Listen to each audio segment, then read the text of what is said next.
যেই পুলিশ জনগণের টাকায় চলে, এই পুলিশকে আমরা রক্ত করেছিলাম। যে পুলিশ জনগণের টাকায় চলে তাদের আমরা রক্ত করেছিলাম। জুলাই গণ অভ্যুত্থানের বর্ষপূর্তিতে জাতীয় নাগরিক পার্টির নেতা জুবাইরুল আলম মানিকের এমন বিস্ফোরক বক্তব্য ঘিরে শুরু হয়েছে চরম বিতর্ক।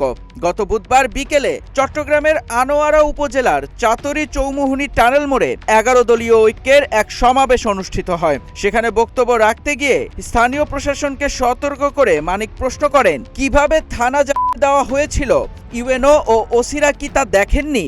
ইউএনওকে প্রশ্ন করতে চাই, আমরা ওসিকে প্রশ্ন করতে চাই, আপনারা কি ৩৬ জুলাই দেখেন নাই? তখন কিভাবে বিক্ষুব্ধ ছাত্র জনতার ওই থানাগুলোকে দিয়েছে।